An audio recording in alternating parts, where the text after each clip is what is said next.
엄마 국어 10분 국어입니다. 2022년 3월 고3 학평 해설 강의 화법과 작문 11문제. 일단 여기서는 화법과 작문 문제 자체에서 길게 이렇게 얘기할 건 없고 어떡할 거냐. 이게 작년 수능부터 난이도가 확 올라갔지. 요 언매하고 난이도를 맞추다 보니까 화작 난이도가 올라갔는데 그럼 이거 화작 공부를 도대체 어떡할 거냐. 할 수도 없고 안 할 수도 없고 결국은 한다. 이쪽에다 초점 맞추는 거고 보면은 얘도 나름 이론이 이것저것 많이 있거든. 결론부터 얘기하면 이론은 거의 필요가 없다.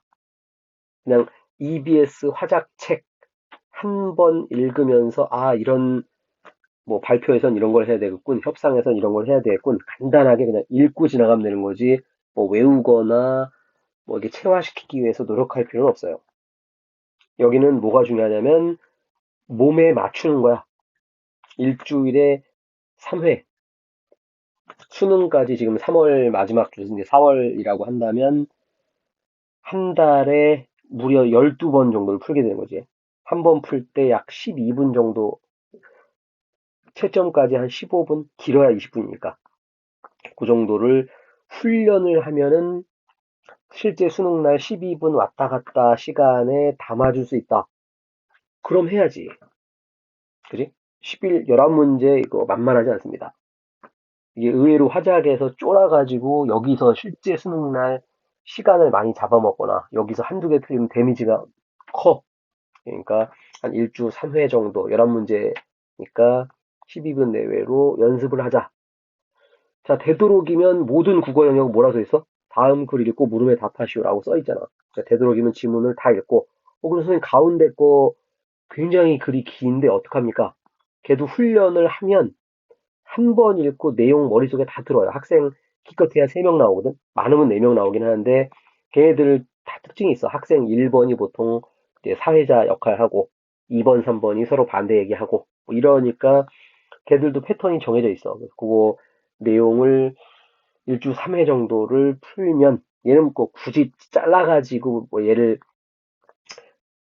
발표 따로 연습하고 연설 따로 연습하고 토의 따로 굳이 그럴 필요 없다. 그냥 요 정도면 충분하다. 자, 문제는 풀 때 딴 거보다도 더 손가락을 좀 활용을 많이 해가지고 오른손으로는 이제 밑줄 치거나 이렇게 하고 왼손으로는 그 부분이 있나 없나. 보통 이제 독서나 문학은 이제 눈으로 쳐다보는데 요 화법에서는 이 말장난이 좀 더 심하거든. 그러니까 손가락으로 좀 짚어가면서 진짜 그 얘기 했나 안 했나 요거를 확인하자. 이번 3월 학평의 큰 특징이 뭐냐면 오답순위 15위까지의 화작이 무려 3개야. 언매는 1개밖에 없거든. 그것도 문법은 하나도 없고 맨 그때 45번 매체 문제 이거만 이제 오답 순위가 있는데 화작은 무려 3개예요. 근데 이따 보면 알지만 대단히 어렵거나 논리적으로 풀 수 없거나 이런 거 아니거든요. 그러니까 이게 화작이라서 확인을 못해서 그런 것도 있고 이게 첫 시험이다 보니까 학생들이 보통 앞에서부터 그냥 쭉 풀거든. 화작이 어딨어? 맨 끝에 있지. 그래서 이 틀린 거를 보니까 시간에 쫓겨가지고 아마도 틀리지 않았나. 보통 실전에서 이제 학생들이 문제 풀 때 꽤 많은 학생들이 화작이나 언매를 먼저 하고 그 다음에 문학을 풀고 마지막에 독서를 풀고 이렇게 푸는 학생들이 가장 많아요. 그러니까 가장 많다고 좋다는 얘기는 아니고 그냥 1등급 잘하는 학생들은 그냥 순서대로 풀어 이렇게. 근데 이제 일반적인 학생들은 제일 쉬운 거 먼저 난이도로 그 다음이 문학, 그 다음이 독서니까 난이도 점점 어려운 방식으로 간다. 하여튼 요 푸는 방식에 대해서는 등급별로 또 조금 디테일이 있으니까 그건 나중에 하고 일단 대부분의 학생들은 이렇게 푼다. 그래야 이런 실수가 발생하지 않는다. 라고 생각할 수 있겠고 자 화작 얘기 잠깐 하자면 이게 이게 내용 보면은 마치 독서처럼 보여. 독서처럼 보이는데 독서 아니고 말하기 방식, 글 쓰는 방식, 형식이 훨씬 더 중요해. 형식. 다크 패턴은 눈속임이다. 이런 내용은 한 30% 정도 일치 문제. 그러니까 11문제면 한 2문제, 3문제가 이거 나는 거고 나머지는 전부 형식 문제야. 이런 말 했냐, 어떻게 했냐, 이렇게 글 썼냐. 그래서 이거를 확인하려면 기출과 EBS를 풀면서 답에 나오는 선생님이 저 뒤에 문제 보면 답지에다가 표시 이것저것 해놨거든. 잘 나오는 애들. 그런 것들 표시하는 훈련. 그러니까 독서에서 표시하는 거랑 달라. 만약에 이게 독서였어. 그러면은 어디가 중요해? 다크 패턴. 이게 중요하겠지. 근데 여기 지금 표시해 놓은 거 다크 패턴 표시 안 했지. 시각 자료, 경험, 청중의 반응. 여기다 초점을 맞추는 거라고. 그러니까 독서와 다르다는 거. 독서는 내용이 90%, 형식이 10%. 그래서 이렇게 표시하는 것들 스스로 좀 훈련하면 충분히 요 화작 12분 왔다 갔다 수능 날 가능합니다. 안 틀리고. 자, 글 잠깐 읽어보면은, 자, 발표를 하겠다. 시각자료 1번 보여주겠다. 휴대전화를 보여줬는데, X 버튼을 눌렀더니 광고가 뜨더라.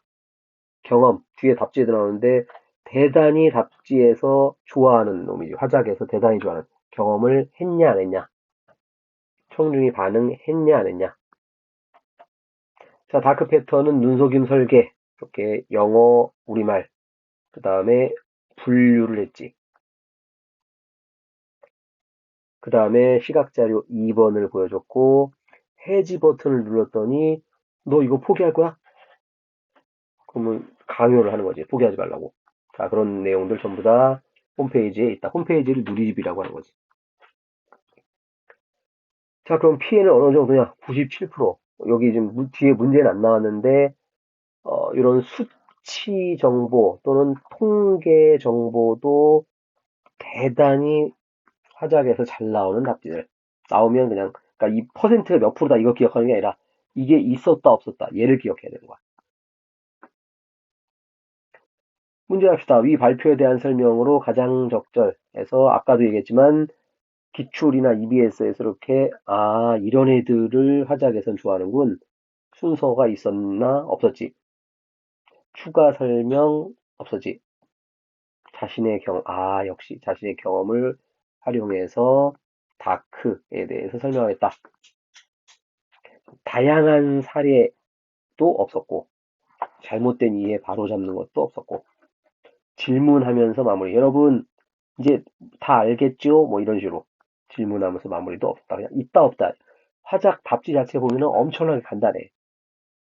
그럼 이제 여기서 학생들이 자칫 잘못하는 게 뭐냐면 답지 자체가 워낙 쉬우니까 풀고 채점하고 젠장 다음에 안 틀려야지 하고 훈련을 안 해. 그럼 망하는 거야. 그래서 내가 맨 앞에다가 일주일에 3회 정도는 시간을 쓰자.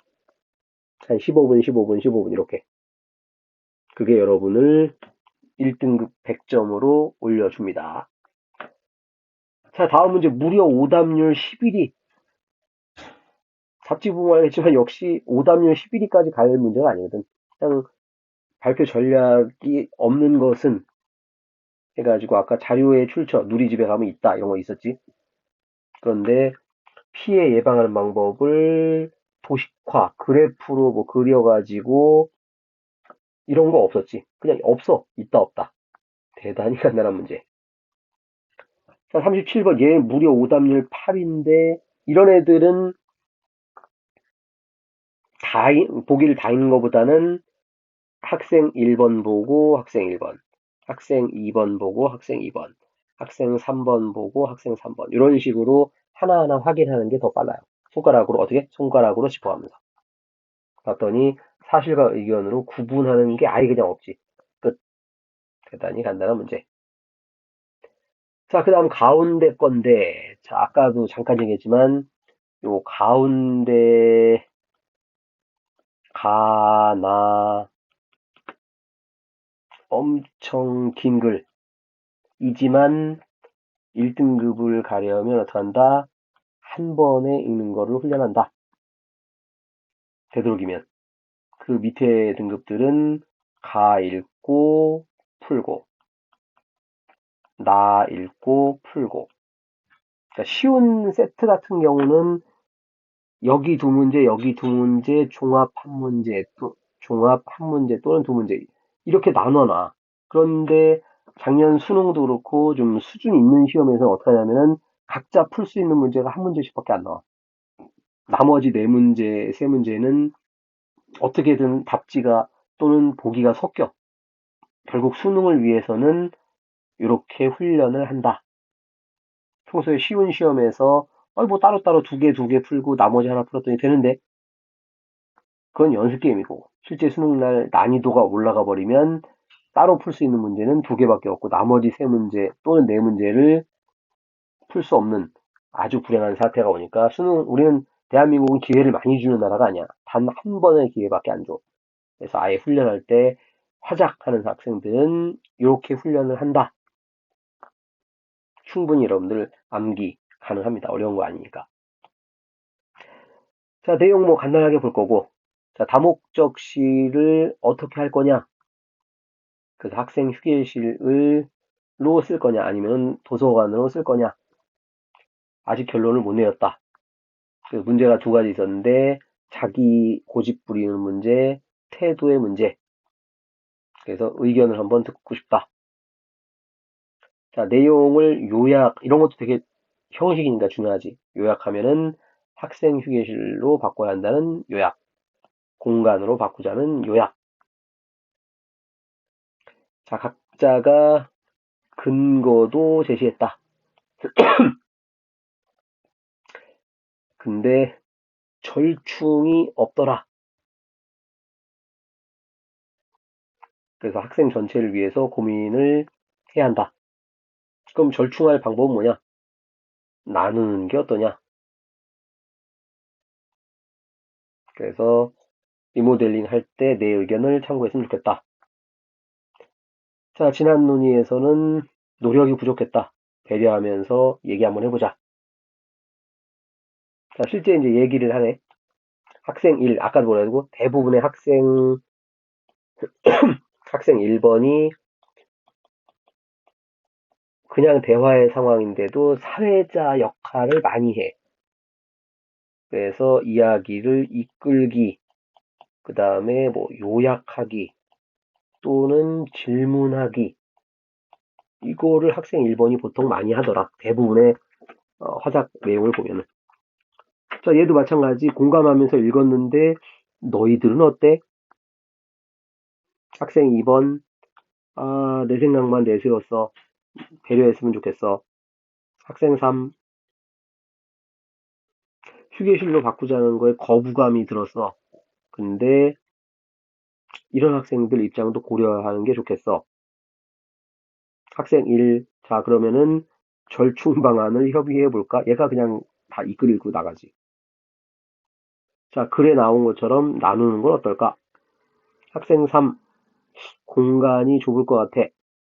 시간을 나누자. 그랬더니 학생 2, I agree. 근데 기준이 필요해. 학생 3, 점심시간은 학습 공간, 쉬는 시간은 휴게 공간. 학생 2, 콜, but. 그래서 뒤에 문제도 나오지. 인정, 그러나 투명 칸막이를 했으면 좋겠다. 다시 보충 의견. 좋은 생각이야. 굿 아이디어. 학생 1, 드디어 이제 마지막. 나도 동의. 그래서 학교에 건의해보자. 오늘 얘기는 마무리. 38번 갑시다. 적절하지 않은 것은 얘는 친절하게 가 해가지고 두 문제씩 갖다 놨지. 무려 얘도 오답률 7위. 자, 근데 문제는 있다 없다 엄청나게 쉬워. 자, 가를 쓸 때 문제의식을 밝힌다. 있었지, 맨 앞에. 자, 그 다음에 진행 순서가 거꾸로 됐다. 뭐 이런 얘기 그냥 없어, 이거. 아주 간단한 건데, 아마도 아까도 얘기했지만, 고3들 입장에서는 화작을 거의 처음 접하기 때문에 이렇게 긴 글 두 개, 그리고 첫 번째 문제. 그래서 이런 것들을 못 찾아서 아마도 틀렸을 듯 신경 써가지고 이런 형식적인 측면을 잘 기억을 합시다. 39번 가로 가장 적절. 해가지고 공동체 현안 해결과 관련된 구성원을 아까도 학생회에서 잘 좀 얘기를 해보자. 이런 얘기가 있었지. 자, 40번. 이제 교장 선생님한테 이제 직접 글을 썼는데, 아까도 뭐라고, 이런, 뭘 이용했냐, 어떤 수치를 갖다 놨냐, 어디서 확인할 수 있냐, 밑줄 치면 되고, 답지 봤더니, 논의하는 과정에서 갈등이 있었다. 논의하면서 서로 안 싸웠지. 그냥 서로 의견이 잘 화합이 됐지. 그냥 있다 없다. 자, 학생 1번 아까 사회자 역할 한 놈으로 적절하지 않은 것은 다른 의견을 가진 학생을 비판하고 있다. 그래서 의견 두 개 있었는데 각자 의견을 열심히 잘 들어주고 요약했지. 엄청나게 쉬운 문제. 자, 맨 끝에 A에 대한 이해로 가장 적절. 아까 뭐 했었지? 학생 2가 너 얘기 좋아. 공부하는 학생도 고려해야 해. 그러나 휴식하는 학생을 위해서 투명 칸막이를 했으면 좋겠어. 추가로 제시하고 있다. 그냥 적절한 답지. 자, 마지막 거 합시다. 이번엔 편집장이 기자에게 요청문을 보낸 거고, 그래서 기자가 쓴 거고. 자, 뭘 요청했냐면 취지, 이유, 방안 세 개가 들어가 있다. 쭉 읽어봤더니 식품 안전성에 문제가 발생했을 때 유통 차단하고 해소할 수 있도록 하기 위해서 만들어졌다. 취지. 자, 그런데 관리제도 취지가 제대로 살지 못하는 이유, 아까 이유도 있었지. 그래서 첫째 이유는 소비자가 정보를 이용하기 어렵다. 바코드 같은 것도 있으니까 일반인들은 못 쓰지. 자, 그 다음 두 번째, 식품 이력 정보를 확인할 수 없는 경우가 많다. 실제로는 잘 안 된다. 이렇게 두 가지를 얘기했고, 자, 마지막은 이제 해결 방안. 해결 방안. 그래서 간소화할 수 있는 방안을 마련하고, 소비자가 이용하고, 업체들도 잘하도록 정부가 지원을 한다. 끝. 43번 가장 적절 해서 아까 어떻게 했지? 두 번째 거 잘 안 되는 이유 이거를 두 가지로 나누어서 설명을 했지. 아주 간단한 문제. 아까도 봤지만 이런 애들 가지고 답을 줄 거야. 표시하는 거 잘 보고 여러분들 화작 풀 때 여기 독서면 이거지. 이런 내용이 있었나 없었나. 화작은 사례가 있나, 항목화 했나, 비교 제시했나, 단계적 이거를 찾는 거야. 자, 편집장의 조언 보기로 고쳐 쓴다. 자, 아까는 정부와 식품업체가 노력하는데 여기는 소비자도 잘 활용하자 이 내용이 들어갔지. 그래서 소비자의 노력이 포함되도록 쓴다. 새롭게 들어간 거 간단하게 확인하는 문제. 자, 하작 보통 끝에 거 이제 보면 이렇게 그래프를 제시하고 이걸 또 막 잘라놔. 되게 어려워 보이는데 어떻게? 1번, 1번, 2번, 2번, 3번, 3번 이런 식으로 손가락으로 뭐 한다고? 손가락으로 짚어가면서 있다 없다 확인하면은 대단히 잘 빠르게 풀 수 있다. 자, 여기 보면은 알게 된 경로 이런 거를 통해서 알게 됐다. 근데 3-1을 통해서 이 제도를 강화해야 한다. 라는 얘기는 없었지. 그냥 이걸 보고서 알게 됐다였지. 강화해야 한다. 자, 이렇게 해서 우리가 화작을 쭉 한번 살펴봤는데 난이도가 어려운 게 아니다. 시간의 측면이 크니까 얘를 맨 앞에 풀 거면은 12분 왔다 갔다 풀 수 있도록 일주일에 3회씩 훈련하자. 뭘 통해서? EBS 화작. EBS 화작책 안 사는 사람 많아. 얼마 안 해요. EBS 화작책을 사서 1회 독을 하자. 기출 5개년을 풀자. 여러분의 목숨을 살려줄 겁니다. 구독, 좋아요, 엄마 국어.